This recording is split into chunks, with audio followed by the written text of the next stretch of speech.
Hello, and the best of the morning to you here at the top of the week. I am Michael Friday, and this is Monday with Friday, a weekly 5-minute opportunity to pause to think about life so you might live this week ahead more purposefully. Let's talk about grief. A pandemic has changed the way we gather, socialize, and live. It's claimed the lives of people we've known. Your employment fortunes and financial well-being may have receded. You're probably unwell emotionally, physically, socially, and your whole community feels the same. Every day you awaken, there's this dark cloud that follows you wherever you go. And civil unrest prevails in 25% of the world's nations. And then there's this heavy, palpable anger. Maybe anger caused by betrayal from a trusted friend or a relative.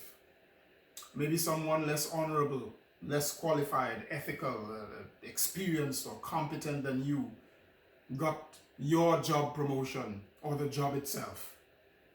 And all indicators smack of favoritism or discrimination. Or maybe it's the vile shenanigans that one political party dumps on another, or a manager on another, or a family member on another, or a board member on another, and you get caught in the middle, and the fallout makes life miserable for you.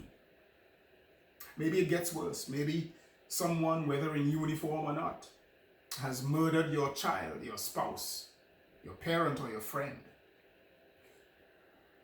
Now, I've learned that anger frequently masks a deeper emotion and a deeper reality: grief. There are multiple types of grief. A quick Google search would be a worthwhile exercise. In my many decades of counseling in churches and schools and police departments, I've seen a wide array of grief expressions. Why not consider finding a quiet place and a quiet time for yourself sometime this week to assess what you're really feeling? Sometimes we don't do enough of that. And as you do that assessment, you'll be able to clarify a number of things. Why does this thing upset me so much? Can I change anything? If so, what? How? If I can't change anything, can I at least change my response, my attitude?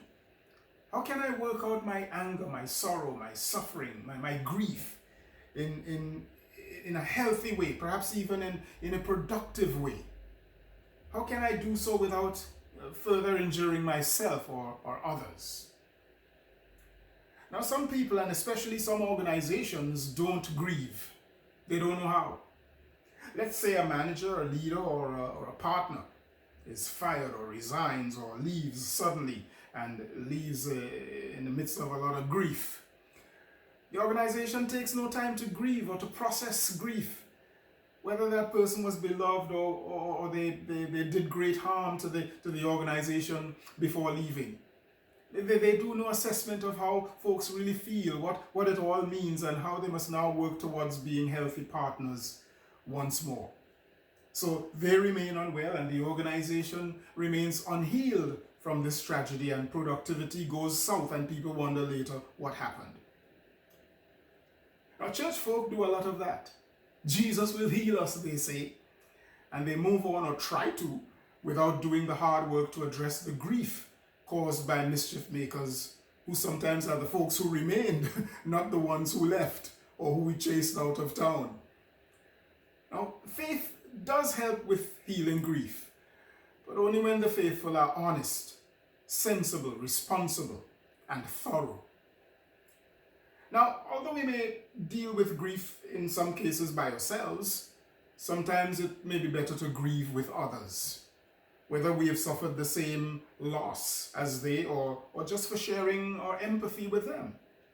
And sometimes we may need professional help to process grief. Whatever approach works for you, be sure that sometime this week you take the time to manage your grief so that it might become good grief. Thanks for watching. Share this video with someone. I am Michael Friday. This has been Monday with Friday. I'll see you again next week. Happy Monday all the way to Friday.